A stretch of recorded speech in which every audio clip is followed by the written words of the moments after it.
Alright, welcome to this video where we're going to be teaching you how to do the proper pre-trip inspection for 2023 if you're looking to get a CDL Class B or learn how to drive a bus, right?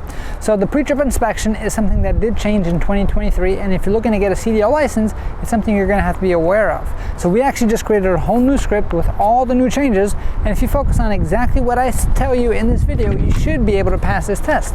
Not knowing this information could be the difference between you passing and failing. Now, of course, this YouTube video and all of our videos on YouTube are going to be great content for you to learn. But if you want higher end training, if you want some hands-on training, you want to come to the best truck driving school in the whole country, I definitely invite you to come on down for a school tour at any of our facilities and get the hands-on training that you're after. Because we have the trucks, we have the facility, we have the staff that get you ready to pass your CDL road test and get you on the road to freedom. So with that being said, let's get started. So the first thing on the pre-trip inspection is going to be called an external light check. So you're going to be inside the vehicle, you're going to ask the examiner to be outside the vehicle, and you're going to check all the lights in front, back, side to side, and all those lights to make sure they're all working properly and the indicators on the inside are working correctly. All right. From here, we're going to come out to the front of the vehicle.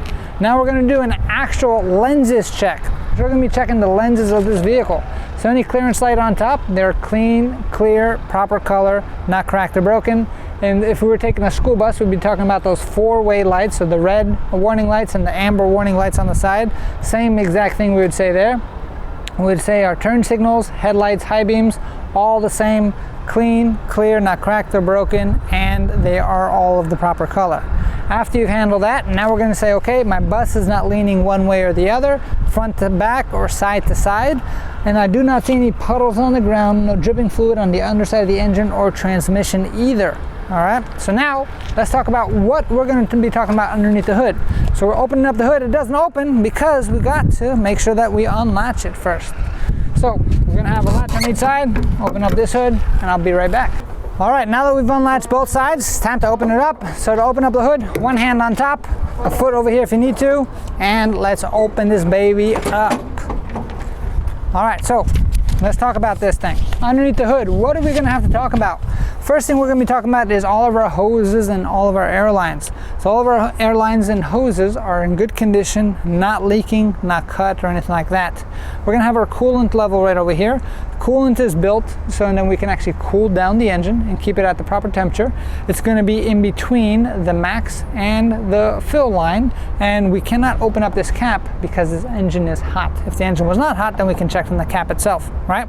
So now from here, we're going to go to the other side. Follow me. So over here on this side, we have other fluid that we have to check, which is going to be our engine oil, this is our dipstick, and then our power steering, this is our dipstick as well, our power steering fluid. So when it comes to these two, we're going to check our dipstick. We're going to, by pulling it out, wiping it down, putting it back in, and then we'd make sure that the level is between the add and the fill mark itself, and we'd check those with the engine off because you don't want the engine running when you're checking these things, right? We'll also be checking the hoses on this side as well, make sure all of our hoses are in good condition and not leaking. So that's very good, and we already talked, there's no puddles on the ground. From there, we're going to be talking about our steering system. So we're going to have our steering box right over here. Our steering box is mounted securely, not cracked or broken, and not leaking any fluid, and no missing nuts or bolts. Our steering linkage, which is right here, my arm, link, and rod are not worn or cracked. Joints and sockets are not worn or loose, and no missing nuts, bolts, or cotter keys itself. And then there's no damage or loose or missing bolts to the entire steering system, right? From there, we're going to be talking about our suspension. When it comes to our suspension, we're going to be talking about spring hangers, which are these items right over here. Our spring hangers are mounted securely, not loose or missing any bolts, not cracked or broken.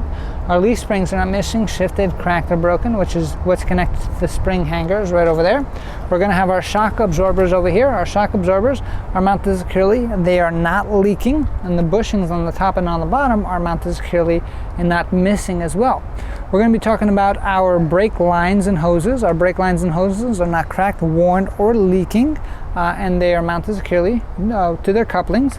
And then behind here, which we can't really see, we're going to be talking about our brake contaminants. Now, our brake contaminants between the brake drum and the brake shoes or the brake lining cannot have any, there is no contaminants such as debris, oil, grease, or anything else like that that's going to disrupt the braking effects of the brakes itself. from there, we're going to move on to the actual tire. So on the tire, this is our front steering tire. We're going to be talking about our tread depth. Our tread depth is a minimum of 4/32 of an inch. We'd be checking it with a tire tread depth gauge. Our tread is evenly worn. There's no cuts or damage to the tread or to the sidewall. There's no bulges, cuts, or anything like that on the sidewall itself. It's not bulging out. I don't see any metal coming from the tire, so that means it's in good condition. Now we're going to be talking about our rim. Our rim is securely mounted to the tire. Everything looks good there. It's properly proper connection. There's no damage, no rust on the rim itself to indicate that anything is loose. On the bolt holes, there's no elongated bolt holes, which means that these things aren't round, which means they're worn out. And the studs all seem to be in good condition and it has no welding repairs on the rim. Our lug nuts are these right over here. These lug nuts are all present and they're all tight. There are no signs of looseness such as rust trails or shiny treads. And none of my studs, which is something new on the 2023 pre-trip inspection, are in any worn out condition itself, right? And then we're going to be talking about our tire inflation right over here. This is our valve stem end cap. We have to make sure that this is accessible. So we would check this with the tire pressure gauge and making sure that this pressure is between 90 and 100 psi. And that pretty much covers everything here on the tire itself. Let's go down the passenger side of the vehicle to talk about the actual bus. All right, so now we're down the passenger side of the vehicle. Let's talk about the mirrors. So all of our mirrors and mirror brackets are securely mounted, not cracked or broken, and are operating properly, which means they are adjusted to my view, just like I said on the inside inspection. If you haven't seen the inside inspection video yet, you definitely want to make sure you check that out on this channel as well. You can click on the link in the description below. As you can see, there's a whole lot of things, a whole lot of definitions that we've already talked about so far. So if you definitely need the script word for word, contact our office and become a student of ours, and we can definitely help you out with that. Now from here, we're going to be talking about our door. Our door opens and closes properly from the outside. The seals are intact and the hinges are secure, okay? We already talked about the cab entry steps from the inside of the vehicle, so we don't have to talk about it again. But now we're going to be talking about all of our lights and reflectors. So our reflectors on the bottom, our lights along the top, they're going to be clean, functional, not cracked. They're mounted securely to the vehicle and they all are the proper color. Over here is going to be our fuel door. So our fuel door is good. The cap is on tight. There's no leaks from the tank or the lines, and the tank is actually mounted securely. If there was a DEF tank here, I'd also be inspecting the same exact way, but there is no DEF tank on this vehicle. So if we're coming down the line itself, one of the cool things about the new inspection is the examiner might have you ask about this, but in most cases you're not going to be having to talk about the second axle, just the first axle itself. All right, so you're going to continue to follow me down the side. We already talked about all these reflectors, and now we're going to be talking about down over here. We're going to be talking about all of our lights. So all of our lights back here are in the proper color, adjusted properly to make sure everything is working correctly. We checked that from the inside when we did the external light check. They're all the proper color. Same thing with our reflectors, are all attached to the vehicle safely. Now if you follow along me on this side of the vehicle, there's two more things we have to talk about. Thing number one is going to be our frame.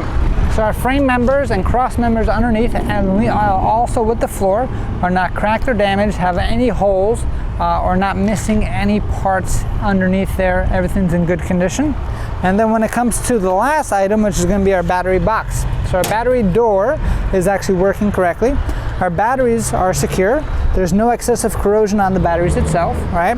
We have all of our lines are connected tightly and mounted securely, and there's no rips or cuts to the lines itself. And that pretty much covers everything on the battery. So, as you see, that's nice, sweet, and simple. I might have left one or two things out, and you might only find those out when you actually come into the actual office, come into our training facility, and we'll give you this word-for-word script so you know exactly what to say so you can pass the test the very first time. But if you want the best of the best training, like I said, visit our website, CDLDrivingAcademy.com, see a location that's closest to you, and then we could definitely help you get that CDL license that you're after. The pre-trip inspection is only the first part of the CDL road test. You're also going to have to know how to do the in-cab inspection, which is also part of the first part. You're going to have to know how to maneuver the vehicle properly. You're also going to have to know how to drive the vehicle on the road. And all those things you cannot learn just by watching videos, so I definitely invite you to come on down for a school tour, learn more about our facility, and see if we can actually be a great fit for you. Give us a call, 908-525-3609, or check out our website, CDLDrivingAcademy.com. Thanks, CDLDrivingAcademy.com. Hey, thank you so much for watching this video. If you like it, make sure you hit that like button. Also, subscribe to our channel. It's really going to help us out. Click on that button. And if you want to continue yourself on your road to freedom, here's more videos to watch. There's endless amounts. Hopefully we get to see each other one day very soon. Thanks.